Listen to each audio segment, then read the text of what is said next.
Hello and welcome to Sitcom Showdown, episode number 96. My name is Jeffers, I'm one of the hosts, and of course I'm here with my brother Steve. Hello Steve. Hello Jeff, hello listeners. Ooh, it's your turn. Sure is. Dude. Yeah, do you want to know what it is? Yes please. Okay, well, in this episode we're going to check out a listener suggestion from Running Superstar on YouTube, who said, "You guys need to check out 15 Storeys High. Benedict Wong and Sean Locke star in it." Now, that was 2 years ago, Jeff, that Running Superstar made this suggestion. So, is this pre-Sean Locke's death? Yes. Yeah, I was going to say it's taken us so long to get around to it that Sean Locke died in the meantime. So, oh my goodness. It's a bit of poor form. Oh. Anyway, shall we explain what 15 Storeys High is for people that don't know?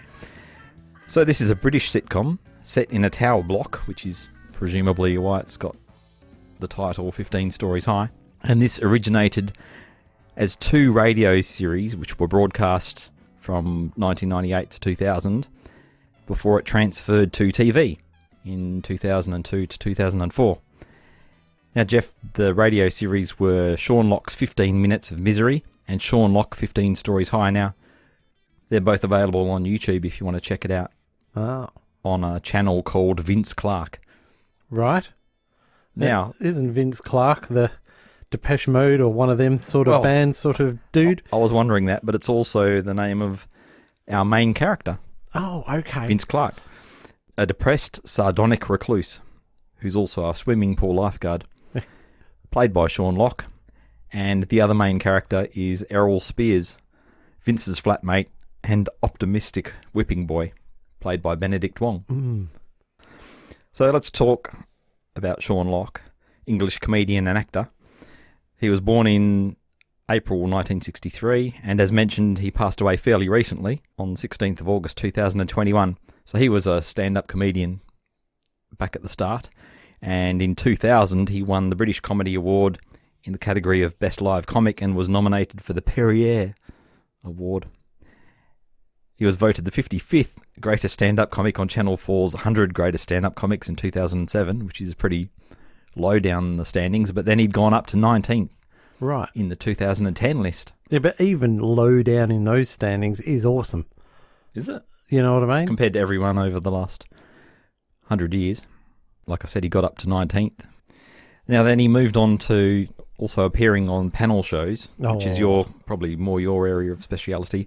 He was a team captain on 8 out of 10 Cats, and then again, he was in 8 out of 10 Cats Does Showdown.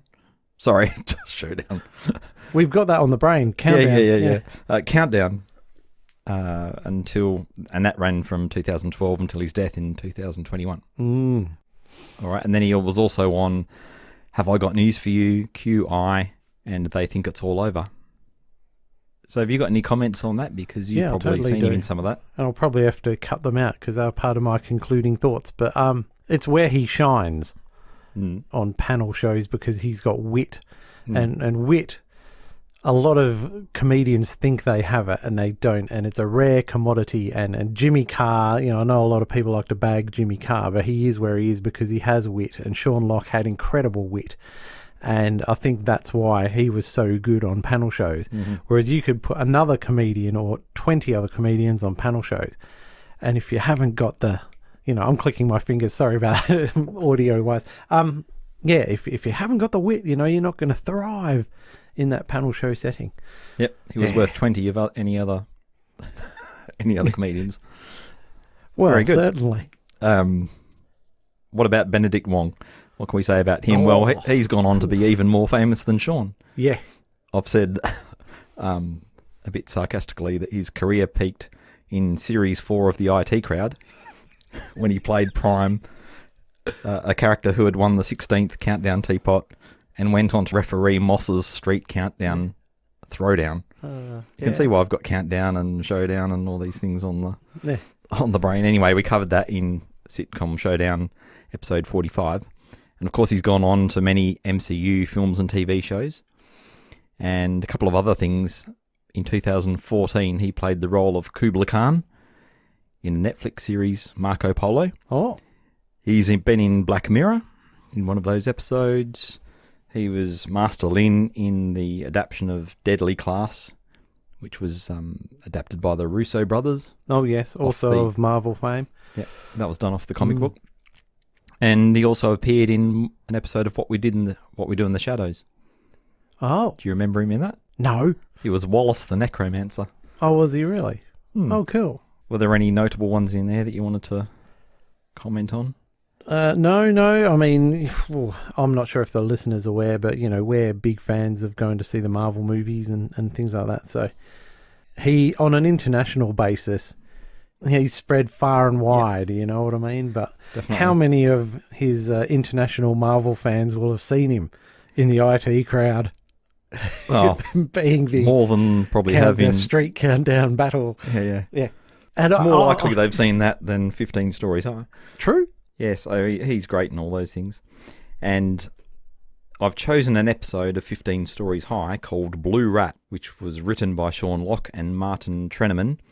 Now, Martin, who co-wrote this one, actually plays Len in this episode. Is Len the first guy we see in the fish factory? Yes. Right. So he's good on screen, that guy. He's just playing a complete bastard. Yeah, he slides into the role of bastard easily. Yes, so this was a personal favourite. Plus, it's the top-rated episode of 15 Stories High on IMDb with a score of 8.6 out of 10.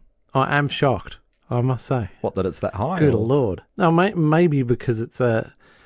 And again, I'm only basing this on the little bit I've seen, is it's an atypical episode of... And I've got a theory about that I'll put by you later on that you can shoot down because you've watched way more of this than I have. Yep. Yeah, cool. All right. Also said that I'm just a fan of sitcoms with rat in the title. Yeah. Basil the Rat. Yes. Rat Funeral. We haven't covered Rat Funeral, but that's another classic one. Is that News Radio or something? News Radio. Dude. Yes, okay, good. That's the one where they give this rat a lavish funeral, and Dave is very upset that they're giving such a dignified goodbye to a rat. Is this because it's on company time, or just because rats, per se, don't... I think both. Okay. So then when a second rat dies, he kind of starts being a bit more sensitive and starts giving the rats a proper send-off. But everyone else's enthusiasm wanes for it as more and more rats die. If you've never seen it, listeners, it's very funny. Perhaps we'll bring it forward sometime. So let's go to a quick break, and then we'll come back and talk about this episode.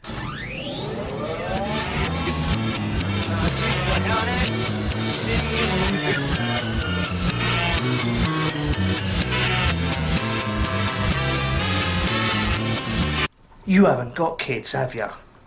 Just because I live in a tower block doesn't mean to say my little princess can't have an horse. But it'd been better if she wanted a bike. I suppose so.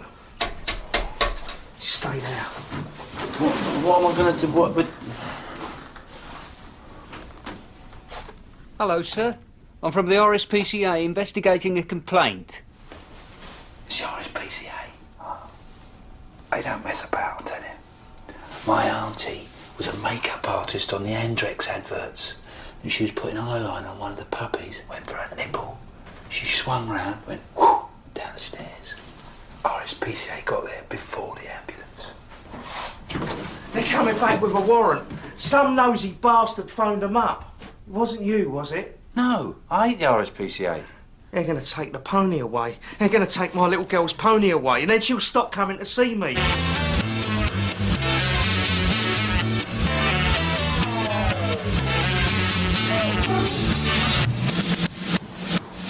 So I'm just going to talk, Steve, as you have a sip of tea there. Now, I noticed that the theme tune, which appeared to be sort of a madness mashup, mashup's the wrong word, and then in Series 2, it's got a completely different theme tune. Good point, Jeff. I forgot to mention that this is one of the few episodes that has a DVD commentary for it. And in the DVD commentary, they mentioned that it's actually House of Fun reversed, which is where you've got the madness vibe from. So, just as a reminder, listeners, we'll be covering the best gags as we make our way through this synopsis, rather than summing them up at the end. Yes, this is the new format. Can I just, on a related note, but not very related... Go ahead. Speaking of madness and sitcoms and commentaries, obviously the Young Ones Blu-ray has been announced, and in fact, this is, as we record this, Steve, it's 2 days after the 40th anniversary of the Young Ones. Blu-ray set's coming out, and they've recorded all these new commentaries. And Suggs, they brought him in to do his own commentary on the Young Ones box set. That'll be an interesting listen. It will be. What's he got to contribute to it? He was only in 2 episodes.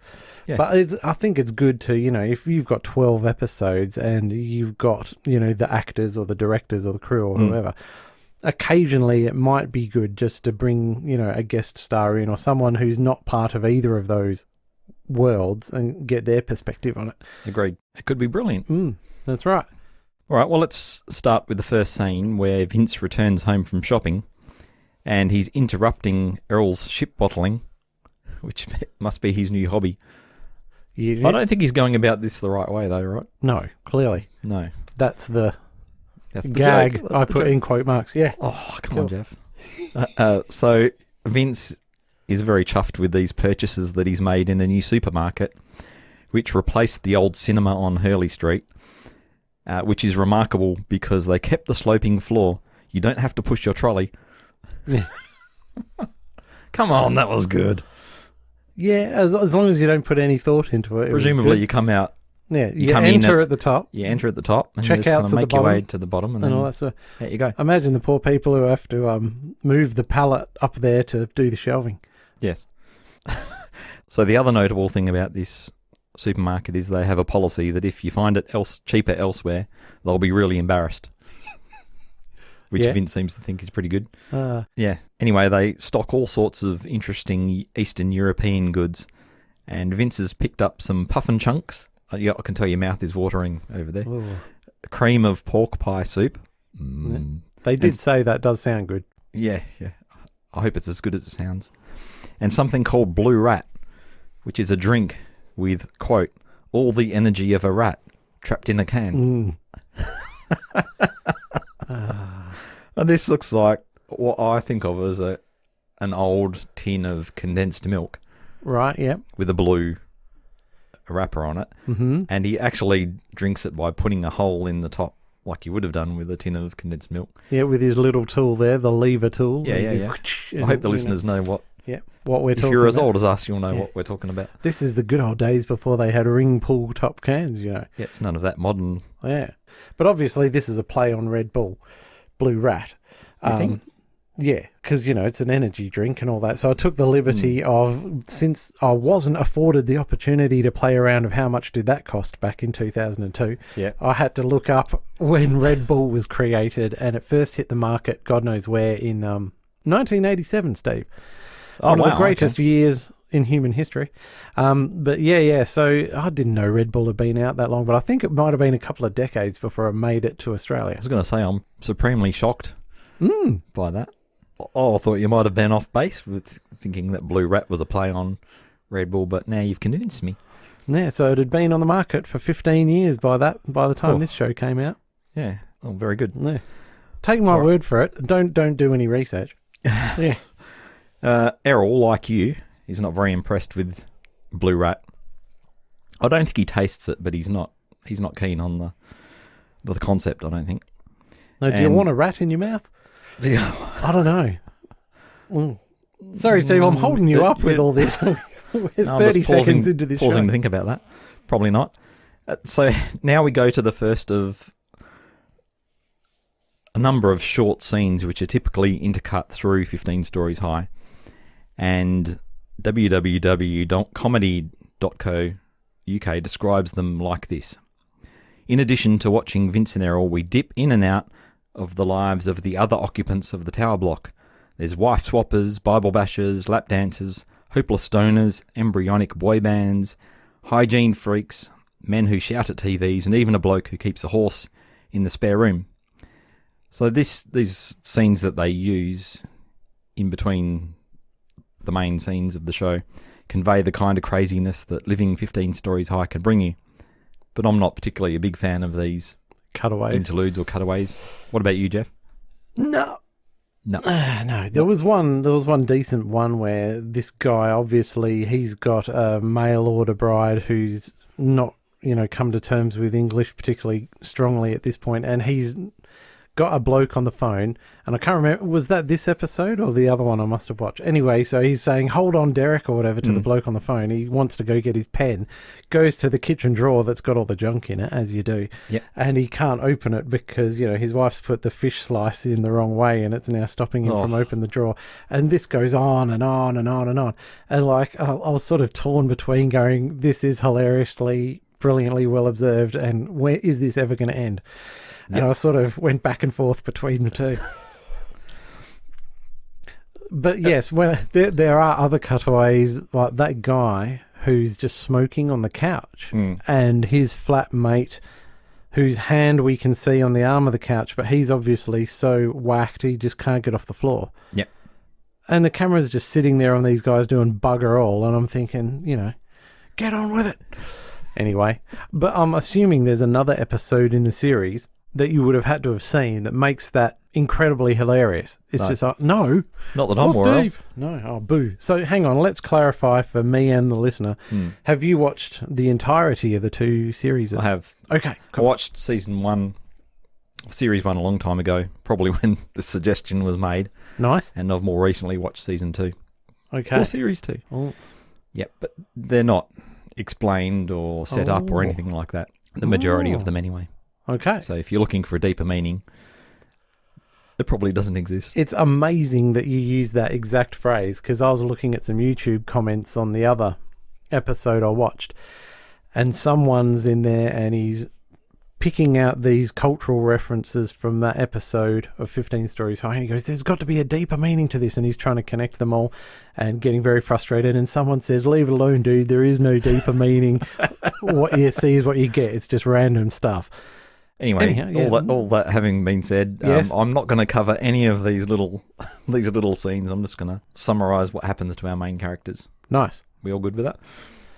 The other thing I want to point out here before we move on is that the whole show is filmed in a very grubby, grimy, underlit kind of way, which really emphasises the environment, and you're rolling your eyes. I am. I've described it in a sort of slightly different way to you, Steve. I've put the directing is diabolical. Yeah. How so? I was nice. I held back from saying unwatchable. How so? Because these camera... I think what's happened is,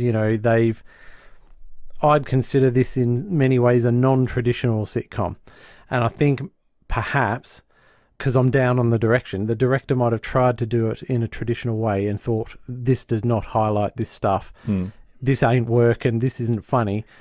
So I'm going to have to try and art it up a bit by doing these hideous camera angles that always have some horrible object in the foreground taking up a third of the screen while all the action's happening miles away, and make it completely static, and it's boring as hell. And so that's why I'm just thinking, this director, what is he doing? But no, of course, because, people say, oh no, it's quirky and arty and unusual, so therefore it must be good, and these people must be smarter than us.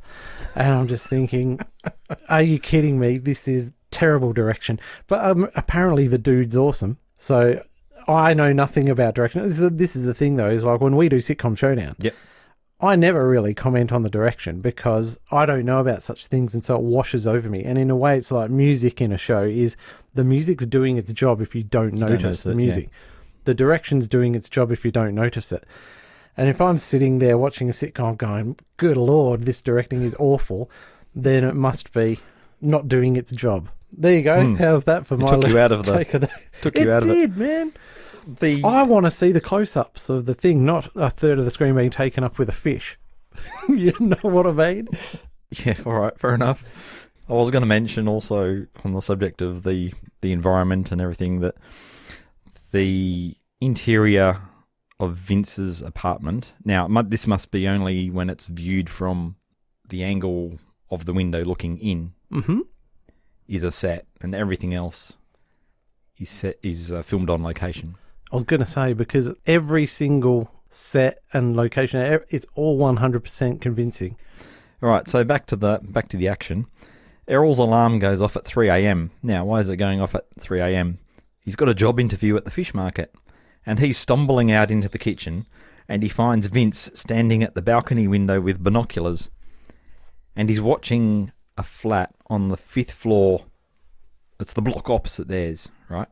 And the the people in this flat are all wearing crash helmets and jumping up and down. At least that's what he thinks. That's what he says to Errol. Yeah.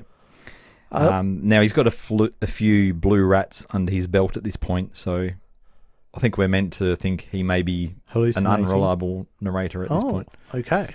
Or hallucinating it, or like, is he really seeing people at 3 a.m. in the flat opposite, jumping up and down with... No, it's kind of a no-lose situation, because if he's off his nut and he's just seeing that, well, that works. But if he's not, and that's what he's actually seeing, that works as well towards the weirdness of the inhabitants of that flat. Yep. So you can't really go wrong with either situation. That's right. Ooh. And that scene ends with Vince asking Errol, what are they going to ask you if you're going for a job interview at the fish market? Can you stand the smell of fish? Yeah. And of course, then we cut immediately to the Billingsgate fish market, where Errol gets asked the first question of the interview, which is, can you stand the smell of fish? Yeah. And he goes, yeah. So I thought that was a nice transition. So they cut it really quickly from one to the next. Anyway, as the interview continues, we learn that working with fish is one of Errol's life goals. Others include eating a croissant. I thought you'd be impressed by that one. I'm impressed by croissants. Yeah, and that's the end of the interview. So then Len, the fishmonger, tells him to put on a coat, one of these white fishmonger's coats, and follow him as he's walking down the aisle. And as he's walking down the aisle of the fish market, everyone's wiping their bloody hands all over Errol's jacket. And he's told that's his job. He's a walk wipe, and his job is to walk up and down shouting, "Come clean your hands on my coat!" Yeah. And that's what people are going to do. They'll just wipe their hands all over you with mucky blood and fish scales and all that sort of horrible stuff. Uh-huh. And this is really nicely done because the camera is behind Len, and you can just hear Errol behind Len complaining about something going on. Yeah. But it's only later that we get to see what he's complaining about. Yeah, and it sort of borders on screaming at the end, doesn't it? We'll put in a clip, Steve-O. Your job is to walk right down the other end of the market, come down the other side. Get off! When you've done that, come down the centre aisle, and what's the matter, son? People keep wiping their hands on me. That's your job. You walk around the market, and anyone wants to wipe their hands on your coat. In the trade, go down as a walk wipe. And as you walk around to the markets, you shout the traditional cry of, "Come clean your coat! Come clean your hands on me coat!" Nearly got the ending right, but needs a lot more passion. Come clean hands on me coat! Give it some welly. Of course, Errol returns home happy because he's got the job, and it's now daylight after 8 a.m. or whatever. But Vince has still got the neighbours under surveillance, and it doesn't look like he slept a wink. But this time he's watching the woman on the 12th floor with the twitch, and he complains that Errol stinks when he comes in. That's despite having had 3 showers and 2 baths. And then we get one of our cutscenes, and then we come back, and Errol is getting a 4th shower because he's trying to remove the stink. And Vince, I don't know why Vince is in the bathroom with him. I guess they're just having a chat or something. But he hands him something else, like another product, to try to get the stink off. And when Errol exclaims that this new product is burning, Vince admits that he gave him Jolly Shopper bleach, saying that he didn't think it would be that strong. None of their other stuff is. Yeah. So are we to presume, Jeff, that he also purchased this bleach from the Eastern European supermarket? Yeah, totally. So he's downplaying the effect of Blue Rat. Oh, is he? Is that... Oh, okay. Blue Rat's not that strong. So this is episode 3 of series 1. And I think in one of the first 2 episodes, Errol had destroyed Vince's bathroom in something that went wrong and had to renovate it. Right, that's ringing a bell. I was just wondering, because you mentioned that, Vince is there in the bathroom with him, probably wanting to make sure that Errol does a good job. Because clearly he's done a crap job during his other showers and baths. So, but he's not watching him, Jeff. But there is a shower curtain. Yeah, there is a shower curtain. He's advising him from the other side of the curtain like a priest in a confessional. Yeah, that's right. Yeah, say, Get 7 suds all Hail over. Marys and get that sponge right up there. So what I'm saying is maybe they're making the most of this bathroom set. Oh. If they've invested that much in the bathroom set in a different episode. There you go. Anyway. Yeah, perhaps. Sorry to hold you up. Well, the blue rat is now affecting Vince's work performance. First, we see him at the pool, blowing his whistle, handing out random punishments to unsuspecting patrons. And then finally, he's crashed out completely after last night's high, because he obviously stayed up the whole night, And he's fallen asleep in the guard chair, which is one of those really high chairs. I guess you're high, so you can see. You've got a good view of everyone that's potentially drowning. He's fallen asleep and looks like he could slip out and land on the floor or in the pool or anything. Anyway, while he's asleep, chaos is ensuing all around him. We've got kids handing out smokes, kids doing backflips into the pool. We've got people snogging. I don't know if would that be against the rules if Vince was awake? Probably. People could just be lying there minding their own business, breathing, and it'd be against the rules to Vince. Absolutely. It's definitely affecting him, regardless of what he might think. But then back at home, he's awake again. In fact, very awake. He's really starting to... He seems like he might have the shakes, and he's pretty hyper. Anyway, he's playing some kind of a manic game, which involves shaking snow globes. What do you think he's doing here? Is he trying to set a new personal best, or... Yeah, I think it's a time challenge of some sort. He's timing himself somehow. I meant to say earlier, it's all on YouTube, but it's pretty poor quality. I can't tell if the quality's bad of the YouTube upload or whether the YouTube upload's fine and it's just the way it was filmed or not. But it makes it a bit hard to see some of this stuff. Yeah, I'm going to say the former. I would totally blame YouTube and give the benefit of the doubt to the show. And yeah, I'm sure if we had a DVD, it would look spiffo. Yep. Anyway, I was looking for all that to say, I was looking for a stopwatch or something like that, but couldn't see one. Errol comes in at the end of this snow globe shaking, and he knocks over half a tin of blue rat, which, it's precious. It's precious, that stuff. It's not easily replaced, and Vince really goes off at him. What are you doing? It's an accident. You did that on purpose. Just an example of what could happen. It did happen. See, well, it's a good example. You wasted half a tin of blue rat on purpose. You got a real problem with blue rat, haven't you? No. Every time I go to the fridge, you give me a look. 6 times you've done that. When I don't hassle you, did you just move? No. You were there a second ago. Oh, great. Thanks, mate. Thanks. That's all I need. Yeah, brilliant. Yeah, that's real icing on the day. Yeah, you moving about the flat and giving me the stink eye about a drink. You did it again. What? You moved? I didn't. It's these drinks. You don't know what's in them. Oh, yeah, so easy to say. That's very easy to say. I could say that. Anyone could say that, couldn't they? Anyone would say that. I could say it. I'll say it. I'll say it. Okay. You don't know what's in them. See? I said it. Does that make you better than me or me better than you? Oh, I don't know. What? So later, presumably at 3 a.m, Vince is back on surveillance at the window, and I'm saying it's presumably 3 a.m. because Errol wanders out of his room because he's going back to work at the fish market. So Vince apologises for his outburst, and then he goes on to tell Errol that the flat on the corner has got a horse. In the flat. But even after Vince whips out a second pair of binoculars, and I love that gag. He's just had a spare pair waiting for Errol. Errol can't see it, even with the spare pair of binoculars. So now we're wondering, is there really one there, or is he hallucinating under the effects of blue rat? Oh.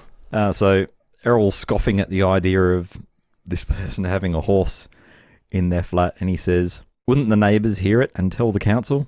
And Vince's comeback is, not necessarily. Horses' hooves sound similar to stilettos. For all they know, the Supremes could have moved in, or Sig Sig Sputnik. Yeah. You know who's Sig Sig Sputnik? I do. Yeah.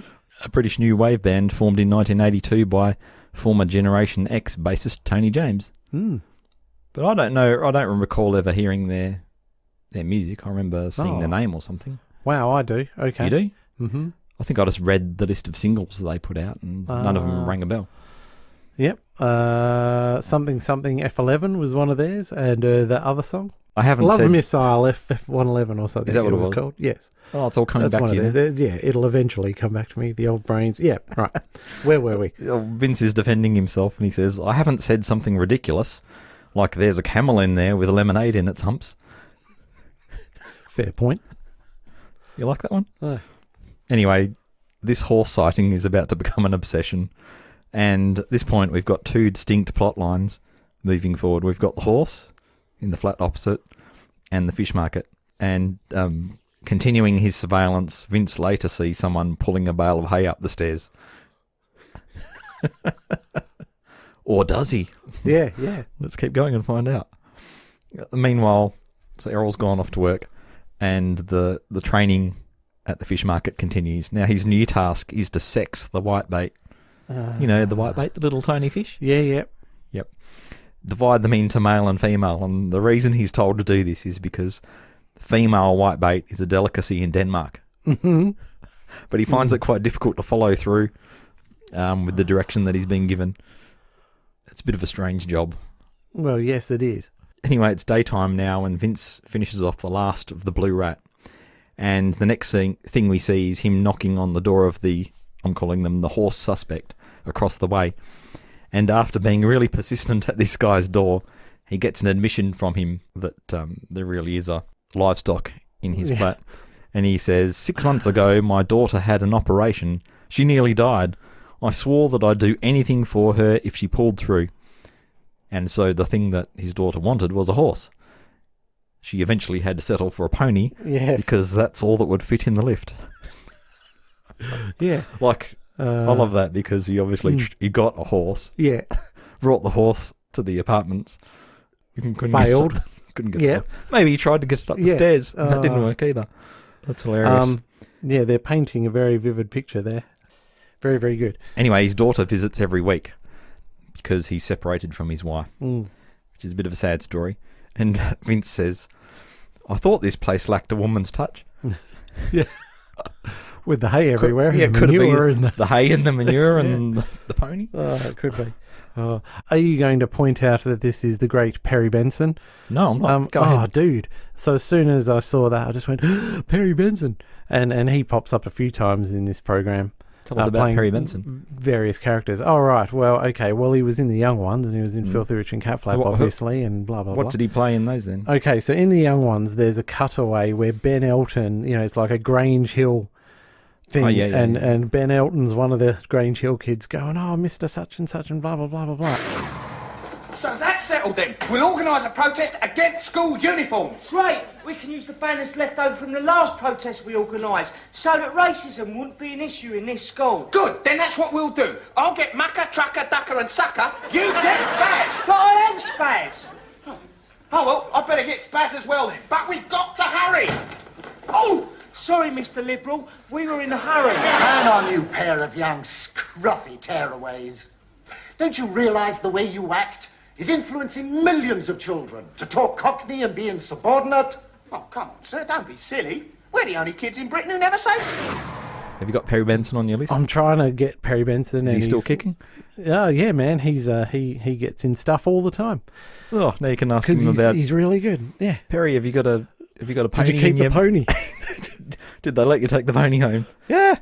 Oh, I'm loving it. Absolutely. And so he plays one of the brothers who play ping pong in another episode of this. Do you remember the table tennis brothers? Yeah. In fact, ping pong features quite prominently in the second series. Oh, well, let me ask you a question because we'll never get another opportunity. Benedict Wong, yes. I mean, I was looking to see if it was a stunt double playing the table tennis. Is he some sort of table tennis legend or something? I don't know. Can he really do it all? I mean, what's next? He's a sorcerer supreme and he can play awesome table tennis. So I'm hoping the listener will be able to, tell us, is he a table tennis wizard? All right, listeners. Where were we? Well, we're about to go back to the fish market. Right, Perry Benson, yes.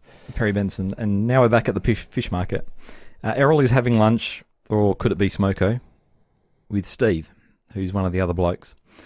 And Steve is asking him if there's been many wind-ups. And so we learn that Errol, the optimistic whipping boy, was not only pranked into having blood wiped all over him and having to sex the white bait for hours on end Yep. when there is no visible difference between them. But they also had him looking for Jack, the handsome squid.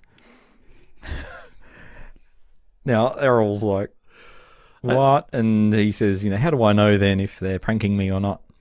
And Steve says, look around, and if no one else is doing it, it's a wind-up. So Errol thanks him, walks off, and you see a sign on his back. Now, I couldn't read the sign. Nor could I. This comes back to what you were saying about YouTube quality. Yes, so we all right, missed out on potentially a side-splitting... A fantastic gag. So, yeah, again, I've got this note here. Listeners, tell us what this sign says. The poor old listener's got They've got some heavy lifting to do in this episode. So Vince, he's now made his way inside the neighbour's flat. He's visiting the pony in what I'm calling the ex-bedroom, now stable. And it turns out... I wish they'd referred to it as the stable. That would have been hilarious. It turns out that this pony is a biter. That's why he was able to get him cheap.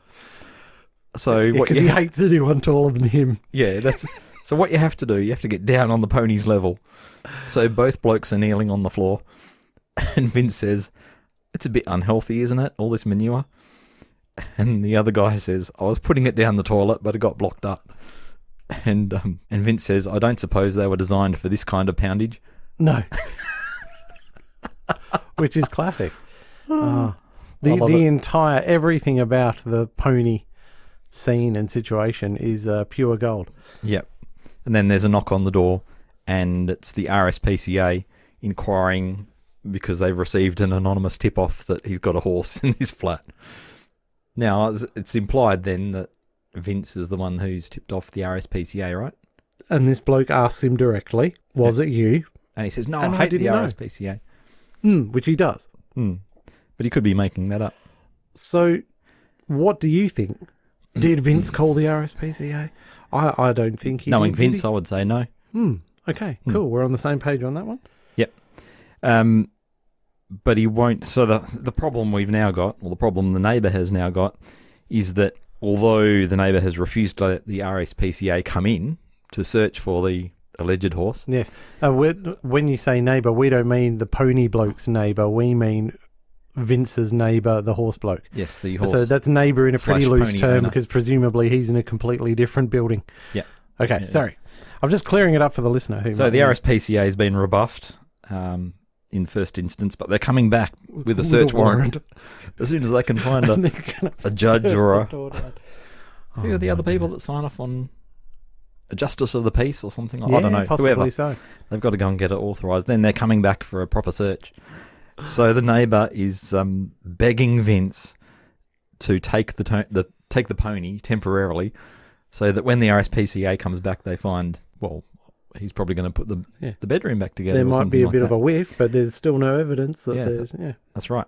So he's holding on to Vince's leg, begging him to take the pony temporarily. Now, moving on to the fish market, Len continues winding Errol up and asks him to shift a shark and give it a little peck on the cheek to show there's no harm intended. Apparently, this is some kind of a tradition that they do. Anyway, after work, Errol arrives back at the flat, and what's in his room? Oh, the pony? Yeah. Yeah, of course. I thought And it then was funny he's that thinking... Vince put it in his room. Yeah. And Errol's room, I mean. Yeah, I hope I'm Not not his own spoiling room. it for you, Steve. But No, go ahead. Of course, Errol, knowing that he's being pranked all over the shop here, thinks that some of the Billingsgate fish market dudes have visited the flat while he's been away and left a pony there to prank him. That's right. He calls out, Vince, have some blokes from the Billingsgate market been here? Yeah. So he thinks his workmates might have been pranking him. And he walks up to the pony, not knowing that he should get down on his knees, right? Mm-hmm. And we end the episode with an exterior shot, which is kind of moving away from the block of flats, and it's all we can hear is the sound of Errol getting chased and bitten. And that's the end of the episode. Oh, man. Poor old Errol. He's not got it easy. Nope. No. And he's got to live with Vince as well. Ooh. So what are your thoughts? Well, I've got, I want to praise it before I start putting the boot in, Steve. All right. So build it up only to tear it down. Yeah, thank God for the pony bit, because the great irony is, of course, that the pony bit is one of the only bits that isn't pony. Thank you very much. Yeah, anyway, so there's some great gags we overlooked as we ran through that episode there. So Perry Benson's, doing an extremely good job of telling Vince how miserable his life is with this thing because, of course, at all hours of the day and night, it's clip-clopping around the flat and all these sorts of things. And he goes, and you should see what it's done to my CD collection. It's exactly what you were saying before about the image created about him having to have tried to get a horse in the lift. We've now got this image in our minds of a pony doing something horrible to his CD collection, which I just found incredible. And then when Perry's at the door, and so he says to Sean, "You stay here." And he's thinking, why do I have to stay in here with the dangerous pony? Can't I just wait in one of the other rooms or something like this? But that's not even the funny bit, right? So basically, I've got a whole thing about how a lot of this would come from Sean's stand-up material. And so it's like he's trying to be really quiet so that the RSPCA person at the door doesn't hear him or the pony. So he's whispering to the pony, telling it a story about, his sister-in-law or something and the RSPCA. And it's like he's doing his stand-up routine and his audience is the pony. And he's on his hands and knees because if he gets above the pony's going to attack him. So just the sight of Sean Locke, hands and knees, in manure, whispering a stand-up routine to a pony. And it was really funny, the story about his sister and the RSPCA. Yes, because she was the makeup artist for a dog who was doing the Andrex commercials. Right, and this comes back to Filthy Rich and Cat Flap as well, because if you remember, the Andrex... As everything does. Yeah, it does. The Andrex pup was a famous ad, and the idea, of course, being that puppies are beautiful and soft, and the toilet paper is beautiful and soft, and so, as Eddie says... Yeah. It's like wiping your bottom with a puppy. What about that dog you're supposed to wipe your bottom with?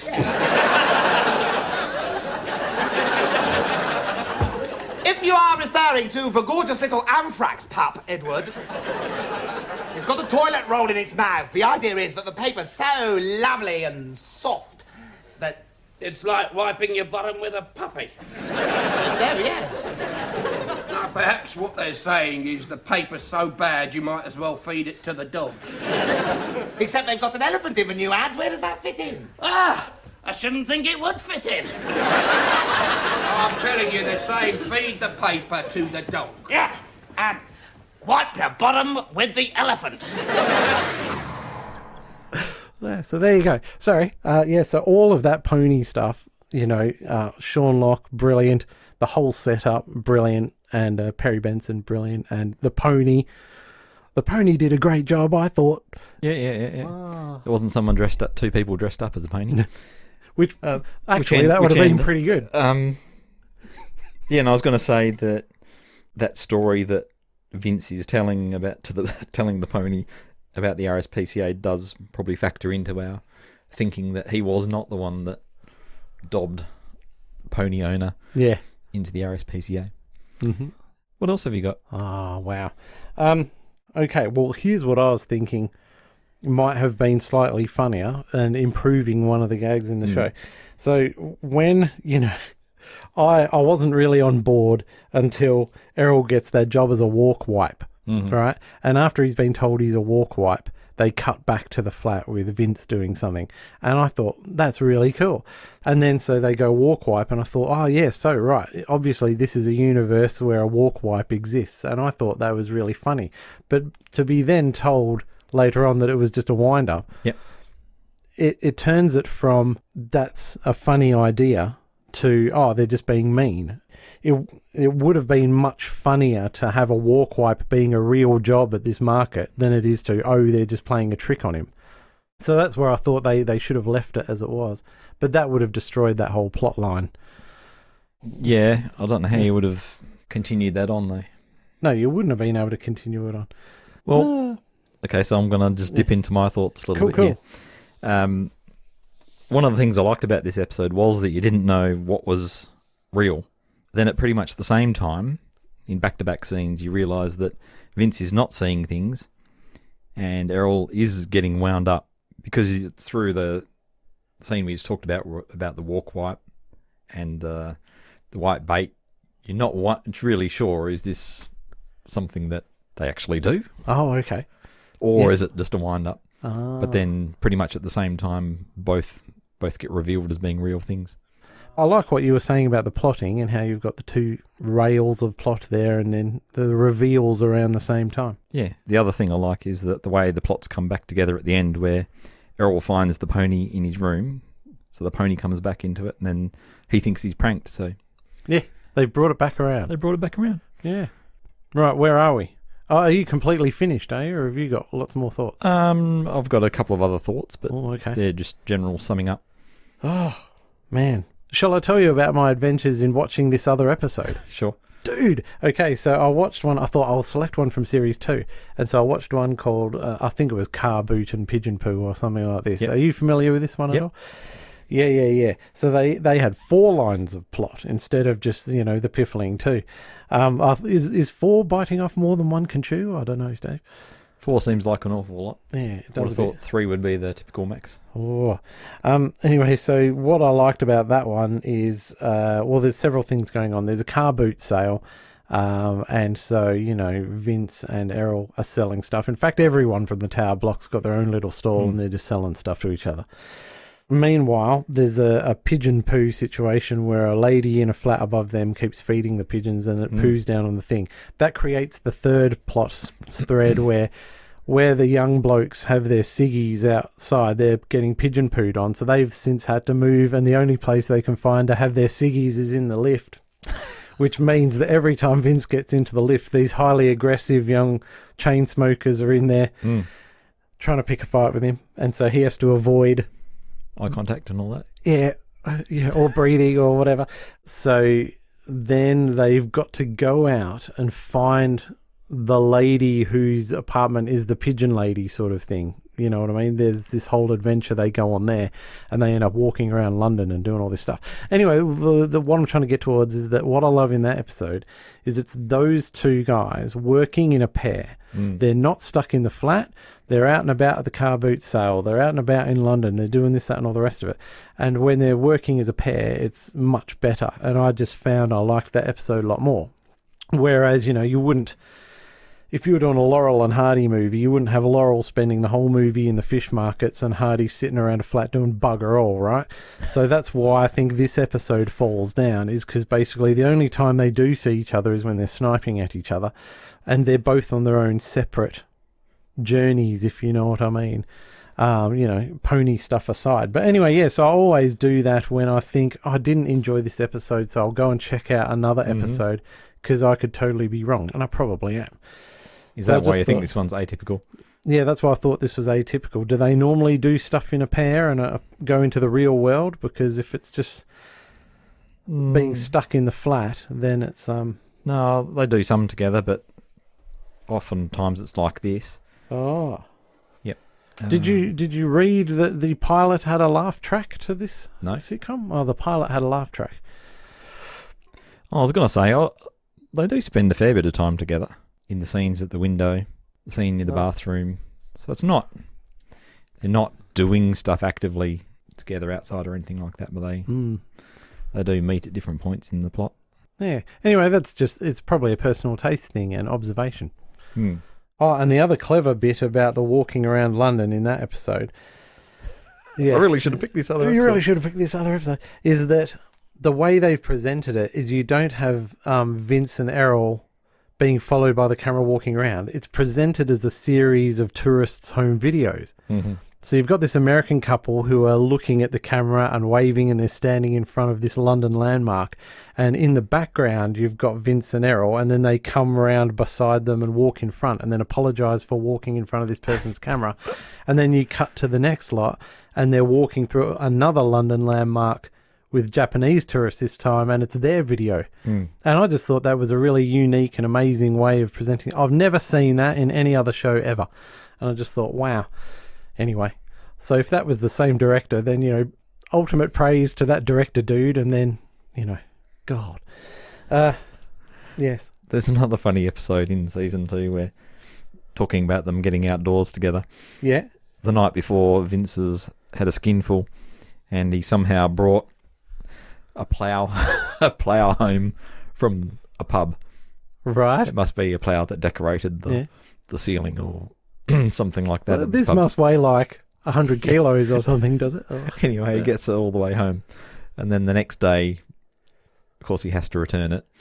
And he gets Errol to help him do that. And so it's them kind of struggling to get this plough back to its rightful owner.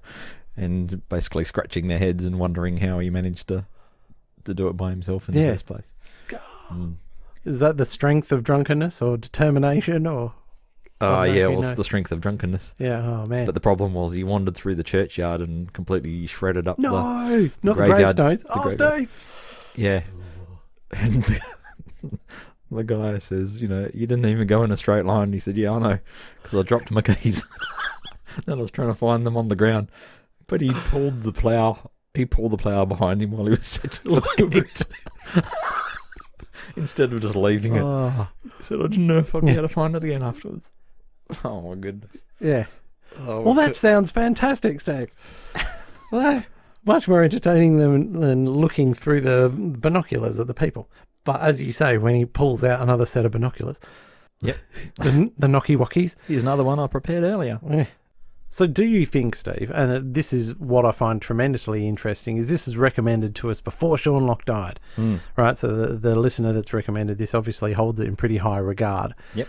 And then, because I'd never heard of this, and I didn't recall that recommendation, obviously after Sean Locke dies, and Benedict Wong has become a massive star, I think when Sean Locke died, obviously there's all this outpouring of grief, and people love what he does, and so all of a sudden you start hearing masses of praise for 15 Storeys High, which I'd never heard of before. And honestly, some of the glowing comments I've seen about this show is that it's like the ultimate work of genius. And I think people got far too carried away. And so I went into this with massive expectations. Yep. And I'm looking at it and I'm thinking, man, I would not watch this again. And I was really disappointed until I saw that other episode from series 2, and I thought, yeah, man, that's killer.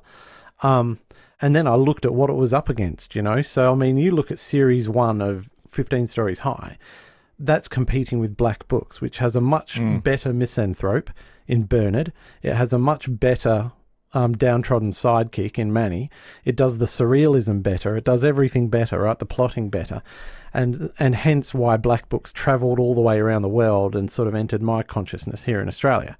And then you look at series 2 of this show, and that's competing with the Mighty Boosh on the same network, BBC 3. Because the Mighty Boosh, that's also got two guys together, and one of them's a misanthropic person and another one's sort of a nicey, And they do surrealism 10 times better, and the characters are more charming, and it's got more appeal. And I'm thinking, and I guess I'm saying this, and I, with all apologies to fans of this show, is I think there's a reason why it was underappreciated or not recognised as much and didn't penetrate as much out into the world. Well, part of the problem is they moved the show or the airing times around quite a bit. Oh. And in one of the commentaries, they mentioned that there was one episode, must have been on at the same day as an election or something like that, and that aired at 1:10 in the morning or something like that. So that can't have helped. No, it can't have helped. There might have been a contributing factor. Yeah, I guess in general, I'm just thinking maybe there's a reason it didn't have the success that the shows that were contemporary to it had. And I think if Sean Locke hadn't died, and if Benedict Wong hadn't become a huge star, would those very, same journalists and other people who have been raving about this show be raving about it? I don't know. No. Seems that every high-profile stand-up comedian's got one sitcom in them, right? Frank Skinner's done a sitcom. Who else has done sitcoms? Well, apparently Harry Hill holds some sort of record for the most sitcom pilots, and he's probably done one sitcom, but obviously that hasn't gone tremendously well for him. It's all the same people that guest on these panel shows. Yeah. They're all ex-stand-up comedians who've done one sitcom. Yeah. I think, and it's horses for courses, or ponies for courses. Anyway, I guess there's just some rose-coloured glassesness going on. Potentially. Although our listener recommendation did come in before Sean. No, that's absolutely 18 months true. before Sean died. Yeah, so that's why I'm very fearful of offending our fantastic listener who recommended this. But we, I can't like everything, but you love it. Not everything's to our taste. Yeah. Yep. In terms of summing up, have you got any final thoughts? No, I think I just have. All right. I find this show entertaining. I like the low keyness of it in some ways, and the quirkiness, and it's just pleasurable to follow Vince and Errol down the rabbit hole of weirdness when you just see where it leads in every episode. So I quite like that. Ah. And I've talked a bit about this particular episode, and it's not massively well plotted, but it's reasonably well plotted, and I like those elements of it. So 5 out of 5. No, I don't think so. It's not It's not going to go in the Hall of Fame, but I'd rate this one a 7 or an 8 out of 10. Enjoyable. It's up. It's a good episode. But it's not Hall of Fame worthy. And I think I'm going to probably check out more series 2 and see what happens there, and then find out if this is an atypical episode or not. All right. Well, we'll leave it there. And we're coming back next month for a Christmas episode. Is that right? Mm-hmm. Anything you want to divulge about that? Not at this time. No. Okay. You don't want to give a little tidbit to get people coming back? No, because I might change my mind at the last minute. Fair enough. All right. Well, then I guess we're signing off. Yeah. So we'll see you in a month or so, listeners. Yes, and please send your responses to Steve's question through. Yeah, there were a couple of questions there. And also, if you've got suggestions, send them through as well. Cool. Yep. We'll see you next time. Ta-ta. Join us next time on Sitcom Showdown, when we'll be putting another 5-star episode under the microscope. And in the meantime, you can contact us with feedback on Facebook, Twitter @Sitcom Showdown, or by email sitcomshowdown@gmail.com.